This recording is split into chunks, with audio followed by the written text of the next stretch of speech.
अस्सलाम वालेकुम, कैसे हैं आप? ठीक ठाक है ना? भाई ज़िंदगी में कोई नई चीज़ हो रही होती है तो उसकी प्लानिंग बहुत ज़रूरी होती है। फॉर एग्ज़ाम्पल एग्ज़ाम्स होने वाले होते हैं तो उसकी पूरी तैयारी होती है कि आपने किस तरह एग्ज़ाम्स देने।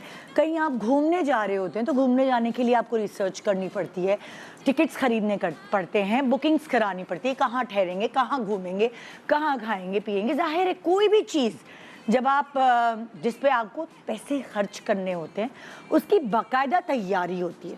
अब जैसे सबसे ज़्यादा चीज़ें क्या होती हैं हमारे माशरे में, हमारे अगर आप सोशली देखें, आपको सबसे ज़्यादा खर्चा जो है वो शादियों पे करना होता है। जब शादी हो रही होती है आपके घर में, चाहे वो बेटा हो चाहे बेटी हो, चाहे बहन हो चाहे भाई हो, किसी की भी शादी होती है तो इसकी एक सर्टेन प्लानिंग होती है। अब अगर जो मैंने अपने घर में देखा है, मेरे घर में ज़ाहिर है माशाल्लाह से 4 शादियाँ हुई हैं, 3 बहनों की और 1 भाई की। तो मैंने अपनी अम्मी को जिस तरह प्लानिंग करते देखा है, वो पहले पेपर और पेन से शुरू करती थी। पेपर और पेन से शुरू करके पहले वो अपने बजट्स को देखती थी, फिर उसके बाद अगर कपड़े की शॉपिंग है तो एक दफ़ा वो बाज़ार का जायज़ा लेती थी, जाती थी मैं और वो जाकर देखते थे कपड़ा क्या है, क्या फ़ैशन है, किस डिज़ाइनर ने या किस दुकान वाले ने या किस साड़ी वाले ने किस तरह के काम चल रहे हैं, किस तरह का कपड़ा चल रहा है। पहले तो हमारा खाली एक ये चक्कर लगता था और हमें फिर हम समझ आता था, हम माइंड बनाते थे कि इस तरह का जोड़ा चाहिए।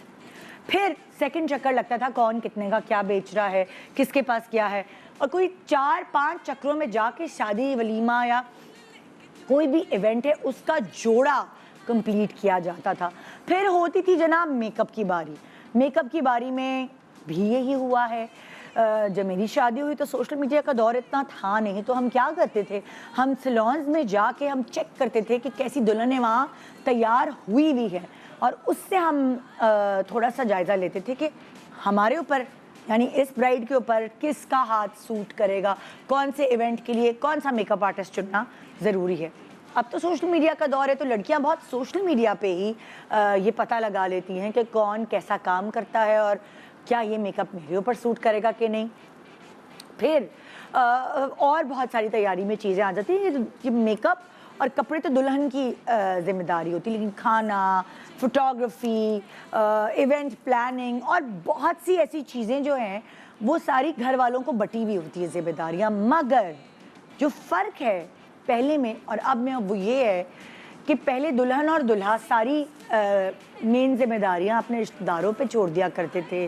फोटोग्राफी, वीडियोग्राफी, खाना, हॉल और ये बाकी सारी चीज़ें जो है ना, ये इधर उधर सबसे मशवरे करके जो घर के बड़े होते थे वो उसमें हेल्प करते थे। लेकिन अब ज़माना चेंज हो गया, अब सबको अपनी ड्रीमी फैंटेसी वेडिंग चाहिए और जिसकी वजह से लड़का लड़की खुद इतने एक्टिव हो गए हैं कि उन्होंने पहले से भांप के रखा होता है कि इस जगह से मैंने फोटोग्राफी करानी है, इस जगह से इवेंट प्लानिंग करानी है, इस जगह से मेकअप कराना है और इनसे मैंने अपने कपड़े बनवाने। लेकिन बहुत समझदार, बहुत चालाक तो हो गए हैं बच्चे, मगर फिर भी कहीं ना कहीं कोताहियाँ कर ही देते हैं और उसके बाद पछतावा इसलिए होता है क्योंकि ये चीज़ आपकी ज़िंदगी में सिर्फ एक बार आती है और पैसे खर्च होते हैं इसमें। कभी कभार आप जोड़ा देखते हैं सफ़ेद काम हुआ हुआ और उसके ऊपर कहते हैं इसी तरह का लाल में बना दें, और जब वो लाल में बनता है तो आपका दिल नहीं चाहता उस जोड़े को पहनने के लिए।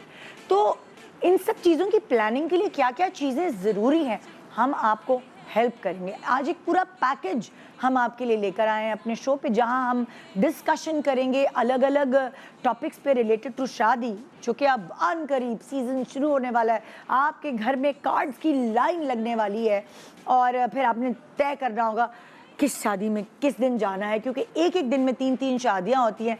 दोपहर में भी होती है, शाम में भी होती है, रात में भी होती है, शिफ्टें लगती हैं बाकायदा। तो आज हम आपको हेल्प करेंगे। अगर आपके घर में शादी है या आपके किसी रिश्तेदार के घर में शादी है, कोई ना कोई ऐसी टिप, कोई ना कोई ऐसी लर्निंग आप हमारे शो से आज ज़रूर हासिल कर सकेंगे